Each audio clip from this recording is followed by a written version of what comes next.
بسم اللہ الرحمن الرحیم نحمده ونصلي على رسوله الكريم اما بعد اعوذ باللہ من الشیطان الرجیم بسم اللہ الرحمن الرحیم واتقوا یوما ترجعون فیہ الی اللہ ثم توفى كل نفس ما كسبت وهم لا يظلمون وقال الله تبارك وتعالى في موضع آخر يا أيها الذين آمنوا اتقوا الله ولتنظر نفس ما قدمت لغد واتقوا الله صدق الله العظيم.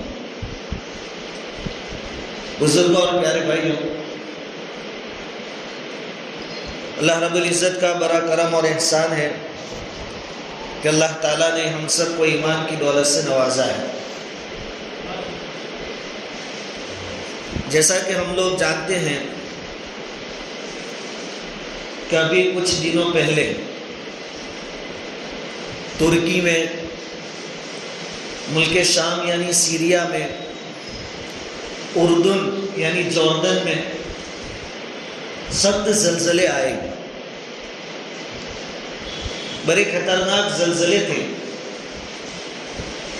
اور ہزاروں کی تعداد میں لوگ مر گئے، اور جو عمارتیں دھس گئی اس کے ملبے سے کئی لوگوں کو، کئی بوڑھوں کو، عورتوں کو اور بچوں کو ابھی تک نکالا جا رہا ہے. بہت بھاری نقصان ہوا، جانی مالی. اب زلزلوں کے بارے میں دو باتیں سامنے آتی ہیں کہ کیا یہ اللہ رب العزت کا عذاب تھا یا آزمائش ہے، کیونکہ یہ تو مسلم ممالک ہیں، مسلم ملک ہے سب. تو دونوں باتوں کی گنجائش ہے. اللہ کی طرف سے عذاب بھی ہو سکتا ہے اور آزمائش بھی آپ سمجھ سکتے ہیں. قیامت کے قریب قریب جو نشانیاں واقع ہونے والی ہیں، جو حضور صلی اللہ علیہ وسلم نے بیان فرمائی، اس میں ایک نشانی یہ بھی بیان فرمائی کہ قیامت کے قریب زلزلے بہت آئیں گے. حدیث میں اس کے اسباب بھی بیان کیے گئے کہ زلزلے کب آئیں گے. ایک روایت میں ہے کہ جب زیناکاری عام ہو جائے گی،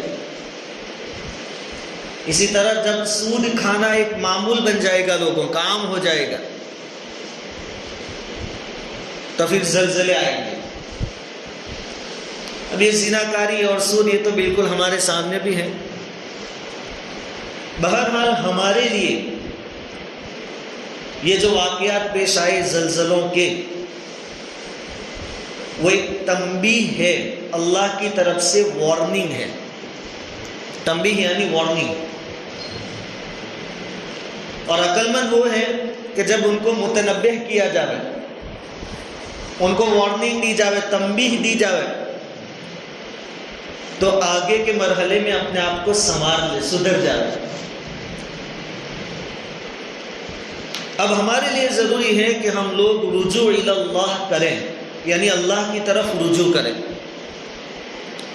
توبہ کرے، استغفار کرے، صدقات خیرات کرے، دعائیں بڑھا دے، نمازیں بڑھا دے، اللہ کا شکر بھی ادا کرے کہ اللہ نے ہم کو بچایا ہے. رجوع الی اللہ، اللہ کی طرف رجوع. رجوع الی اللہ یعنی اللہ کی طرف رجوع کرنا دو طریقے سے ہوتا ہے. ایک ہے اختیاری،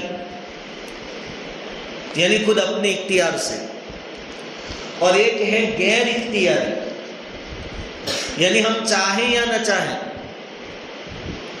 اور یہ غیر اختیاری کی مثال جیسے جب بچہ پیدا ہوتا ہے تو اس کے اندر بولنے کی، دیکھنے کی، سننے کی، چلنے کی، پھرنے کی سب طاقتیں تو موجود ہوتی ہے، اس کے وجود کے اندر ہوتی ہے. لیکن جس وقت پیدا ہوا اس وقت وہ کسی طاقت پر طاقت نہیں رکھتا. بچہ پیدا ہوتے ہی چل پھر نہیں سکتا، بول نہیں سکتا، سمجھ نہیں سکتا. طاقتیں موجود ہوتی ہیں لیکن استعمال نہیں کر سکتا. پھر جیسی جیسی اس کی ضرورت ہوتی ہے اللہ رب العزت وہ طاقتیں اس کو عطا فرماتے ہیں. سب سے پہلی جو طاقت بچے کو پیدا ہونے کے بعد ملتی ہے وہ ہے رونے کی طاقت، رونے کی صلاحیت. بچہ اپنی تمام ضرورتیں رو کر پوری کرواتا ہے. اس کو بھوک لگتی ہے وہ روتا ہے، ماں سمجھ جاتی ہے کہ بچے کو دودھ پلانا ہے. پیٹ میں درد ہوتا ہے بچہ روتا ہے، ماں باپ سمجھ جاتے ہیں کہ اس کے پیٹ میں کوئی تکلیف ہے.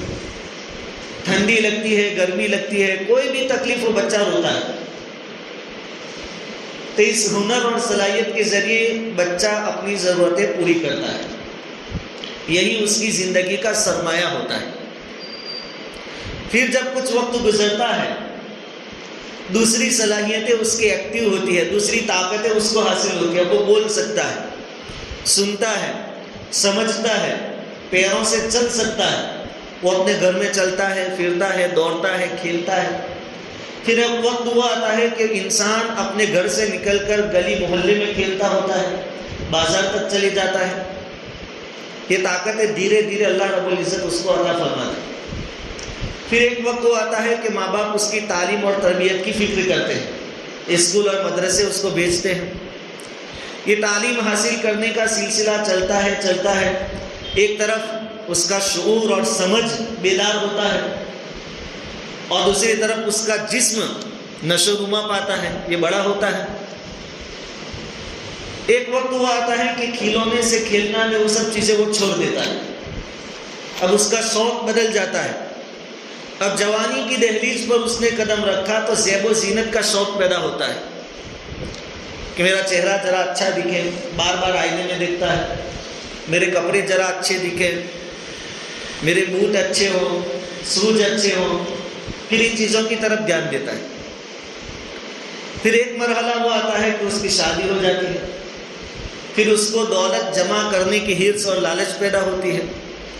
دوسری طرف اسکول مدرسے میں وہ آگے بڑھتا ہے، ترقی کرتا ہے. پھر کاروبار کے میدان میں قدم رکھتا ہے اور دنیا اس کے پاس سمٹ کر چلی آتی ہے. مال ہے، دولت ہے، بیوی، بچے، گھر ہے، پرانا مکان توڑ کے نیا بنا دیا، اچھی سے اچھی گاڑی لے لی، سب کچھ ہے. پھر اور آگے بڑھنا چاہتا ہے تو یہ زمین اس کو تنگ معلوم ہوتی ہے اور پھر یہ سوچتا ہے کہ زمین پر تو قبضہ ہو گیا، اب ذرا چاند پر جانا ہے، ستاروں پر جانا ہے.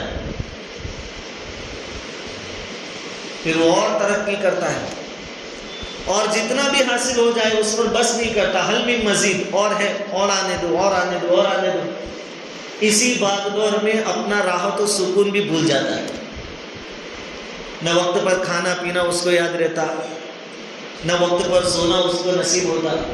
اس کے پیچھے لگتا ہے لیکن اس کی جو ہوس ہے، کچھ حاصل کرنے کی جو حرص ہے وہ پوری نہیں ہوتی. اور اسی بھاگ دوڑ میں ایک وقت وہ آتا ہے کہ اس کی جوانی ختم ہو جاتی ہے. اب وہ بڑھاپے کی دہلیز پر پہنچ جاتا ہے. اب اس کو کھانا ہضم نہیں ہوتا، راتوں کو نیند نہیں آتی، بغیر سہارے چل نہیں سکتا،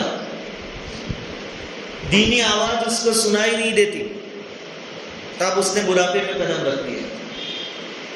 بچپن گیا، جوانی آئی، جوانی گئی، بڑھاپا آیا. اس کے باوجود بجائے اس کے کہ اب اپنے آخرت کی آدمی فکر کریں، حضور صلی اللہ علیہ وسلم نے فرمایا کہ آدمی بوڑھا ہوتا ہے لیکن دو خواہشیں اس کی ہمیشہ جوان رہتی ہیں، مال کی اور جاہ کی. مال آیا، خود بوڑھا ہو گیا، اب اچھے سے اچھا کھا نہیں سکتا لیکن مال آوے بس. جاہ یعنی عزت ملے، کرسی ملے، مرتبہ ملے، عہدہ ملے. اور اس نے جو کچھ دولت اپنے پاس جمع کی ہے وہ پہلے اچھا اچھا کھاتا تھا، گھومنے پھرنے جاتا تھا، لیکن اب دوائیوں میں خرچ ہو رہی ہے. یہ ڈاکٹر، وہ ڈاکٹر، یہ بیماری، وہ بیماری، یہ چکر چلتا ہے یہاں تک کہ آدمی قبر تک پہنچ جاتا ہے اور اللہ کے حوالے ہو جاتا ہے. یہ بھی ہے ایک رجوع الی اللہ، اللہ کی طرف لوٹنا، لیکن یہ ہے غیر اختیاری. آدمی چاہے یا نہ چاہے ان مرحلوں سے اس کو گزرنا ہے۔ جب موت آتی ہے اس وقت انسان کو احساس ہوتا ہے کہ میں تو اس دنیا میں صرف ایک مسافر تھا، اور یہ بچپن، جوانی، بڑھاپا یہ منزلیں تھی جہاں مجھے کچھ دیر رکنا تھا، اب میری اصل منزل آخرت کا سفر شروع ہو رہا ہے۔ یہ غیر اختیاری رجوع کہ چاہے نہ چاہے آدمی ان مرحلوں کو پاس کرتے ہوئے آخرت کی طرف پہنچ جاتا ہے، لیکن اس سے پہلے اختیاری رجوع کرنا ہے۔ وَلْتَنْظُرْ نَفْسٌ مَا قَدَّمَتْ لِغَدٍ، اللہ تعالیٰ فرماتے ہیں کہ دیکھو آئندہ کل کے لیے تم نے کیا تیاری کر رکھی ہے۔ وَاتَّقُوا يَوْمًا تُرْجَعُونَ فِيهِ إِلَى اللَّهِ، اس دن سے ڈرو جس دن تم اللہ کی طرف لوٹائے جاؤ گے۔ یہ جو لوٹنا ہوگا یہ تمہارے اختیار میں ہے کہ وہ لوٹنا تم کیسا اختیار کرتے ہو۔ تو یہ جو زلزلے ہیں، یہ جو حالات آتے ہیں، پریشانیاں اور مصیبتیں آتی ہیں، وہ ہمیں رجوع اللہ کی دعوت دیتی ہے کہ زندگی کے 30، 40، 50، 60، 70 سال گزر گئے، اللہ، آخرت، جنت، دوزخ ان کا وجود ہے، ان تمام چیزوں سے ہمیں گزرنا ہے، ہم اس کی طرف رجوع کریں۔ ورنہ دنیا ایسی چیز ہے کہ ہر ایک جانتا ہے کہ یہاں سے جانا ہے، لیکن ایسی سر سبز و شاداب ہے کہ کوئی آدمی اس سے انکار نہیں کرتا آنے دے، بلکہ اس کو حاصل کرنے میں جان مال کی بازی لگا دیتے اور اس کے پیچھے ایسے گم ہو جاتے ہیں کہ ہم اپنی آخرت کو بھول جاتے ہیں۔ وہ لوگ بڑے خوش قسمت تھے جنہوں نے دنیا کو بقدر ضرورت استعمال کیا، بقدر ضرورت، زیادہ الجھے نہیں دنیا میں۔ ایسے لوگوں کی آخرت سنور گئی، ان کے آخرت کا سفر کامیاب ہو گئے، آسان ہو گئے۔ ایک بستی کے باہر ایک درخت تھا، وہاں ایک بزرگ آئے، بہت بڑے اللہ والے آئے، انہوں نے وہاں اپنا پڑاؤ ڈالا، دوسری جگہ سے آئے تھے۔ اب ان کے جسم پر صرف چادر تھی، سطر چھپا ہوا تھا، اوپر پہننے کو کپڑا بھی نہیں تھا، پیروں میں چپل بھی نہیں تھے، لیکن درخت کے نیچے انہوں نے پڑاؤ ڈالا اور اللہ کی عبادت میں مشغول ہیں۔ ایک تاجر اور بیپاری کا وہاں سے گزرنا ہوا، اس نے دیکھا کہ کوئی اللہ والے ہیں، اللہ کی عبادت میں مشغول رہتے ہیں۔ تاجر کے دل میں ان کی عقیدت پیدا ہو گئی، محبت پیدا ہو گئی۔ وہ تاجر وہ اللہ والے کے پاس گیا، ان کی حالت دیکھی، پھر اپنے گھر آیا اور وہ بزرگ کے واسطے بہترین جوتے بنوائے۔ دوسرے دن وہ جوتے لے کر بزرگ کی خدمت میں حاضر ہوا، بہترین عمدہ قسم کے، بہت مالدار آدمی تھا۔ جا کر بزرگ سے کہا کہ آپ کھلے پیر میدان میں ہیں، کبھی کانٹا لگ جائے، کبھی دھوپ کا مسئلہ ہے، آپ یہ جوتیاں قبول کر لیں اور جوتے پہنا کریں۔ دیکھو اللہ والوں کی سوچ کہاں تک پہنچتی ہے۔ بزرگ نے کہا کہ یہ جوتے تو بہت عمدہ ہیں، اب میں اتنے عمدہ اور اچھے جوتے پیروں میں پہنوں اور اوپر کا جو جسم ہے وہ کھلا رہ جائے، یہ تو کیسا لگے گا؟ یہ تو جوتیوں کی بے عزتی ہو جائے گی کہ پیر میں تو بہترین جوتے ہیں اور اوپر بدن ڈھانکنے کے واسطے کپڑا بھی نہیں ہے۔ وہ تاجر کہنے لگا کہ میں آپ کے کپڑوں کا انتظام کر دیتا ہوں، آپ حکم فرمائیں، میں تو چاہتا ہی ہوں کہ میرا مال و دولت آپ پر خرچ ہو۔ بزرگ نے کہا کہ اگر تم کپڑے سلا کر لاؤ گے، بنوا کر لاؤ گے تو بہترین کپڑے، بہترین جوتے ہو گئے، پھر ہاتھ میں لکڑی بھی تو چاہیے، تو ذرا چلنے میں سہارا بھی اور اچھا بھی لگے، آدمی کا روب بھی ہو۔ وہ تاجر کہنے لگا کہ یہ کون سی بڑی بات ہے، میں آپ کے لیے ایک لکڑی بھی لے آؤں گا۔ وہ بزرگ کہنے لگے کہ کپڑے اچھے ہو، جوتے اچھے ہو، ہاتھ میں لکڑی ہو، لیکن اگر کسی ضرورت سے دوسرے گاؤں، دوسری بستی میں میرا جانا ہوگا تو میں چل کے جاؤں، یہ تو اچھا نہیں لگے گا، اس کے لیے کوئی سواری بھی تو چاہیے۔ تاجر نے کہا کہ میں آپ کے لیے گھوڑے کا بندوبست کر دیتا ہوں۔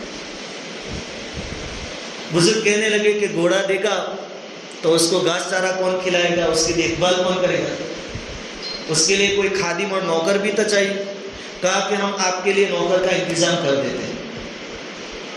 بزرگ نے کہا ٹھیک ہے، گھوڑا بھی آ گیا، نوکر بھی آ گیا، اب نوکر کو پگار کون دے گا، تنخواہ کون دے گا، اور گھوڑے کو کھلانے پلانے کا جو خرچہ ہوگا وہ کون اٹھائے گا، میں کہاں سے لاؤں گا؟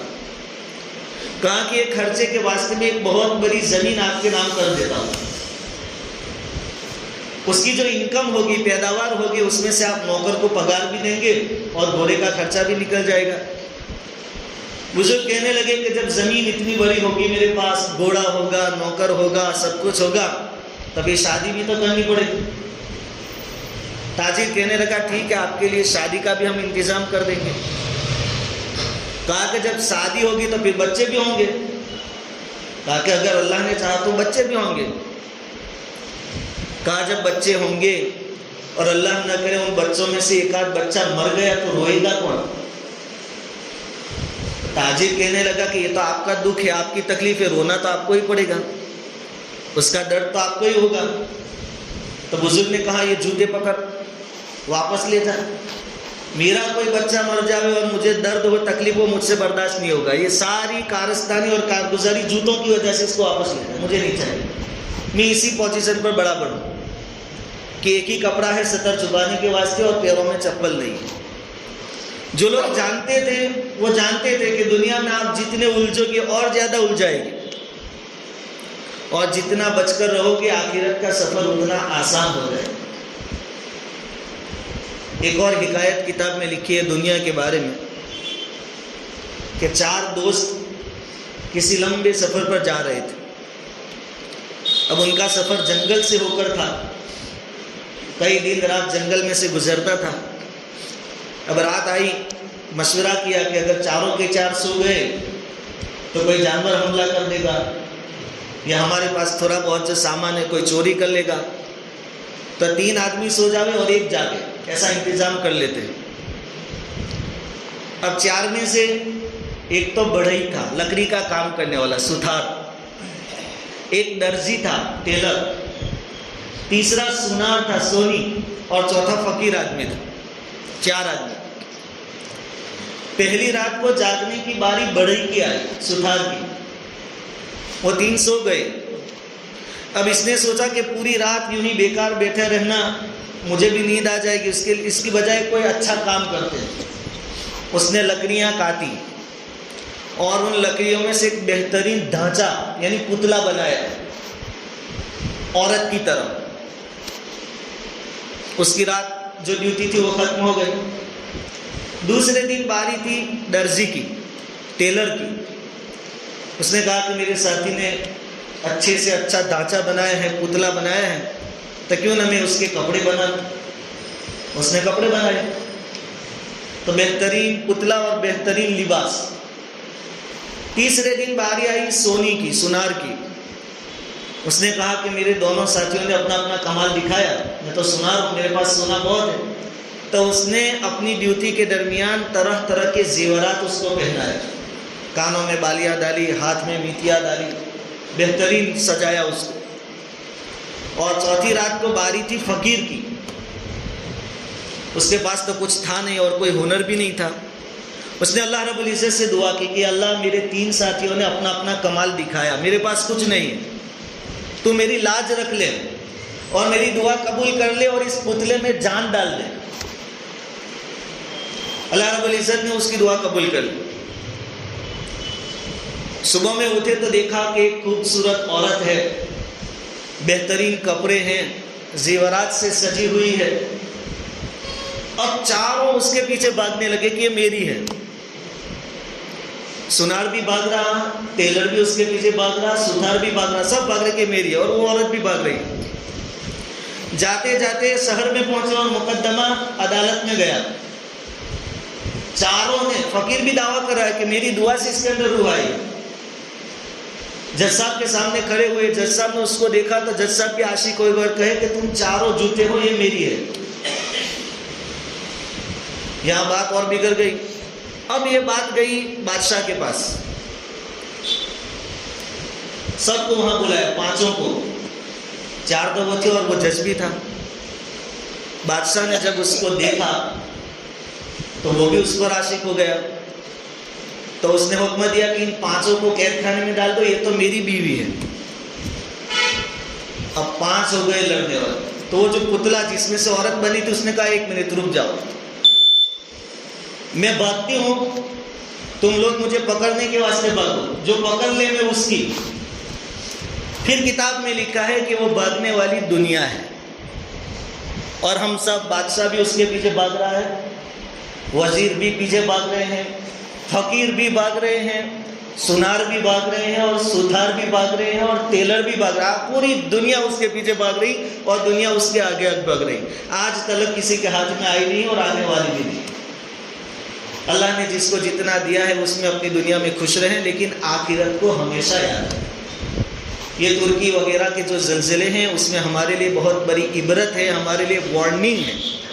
جن گناہوں پر زلزلے کی وعید آئی ہے وہ گناہ ہمارے سماج اور معاشرت پائے جاتے ہیں. زناکاری عام ہے، سود کھانا عام ہے، ظلم یہ بالکل عام ہو گیا. اس کے باوجود اللہ رب العزت نے ہماری حفاظت فرمائی. اللہ تعالیٰ آگے بھی ہماری حفاظت فرماوے اور اپنی طرف رجوع کرنے کی ہمیں توفیق عطا فرمائے.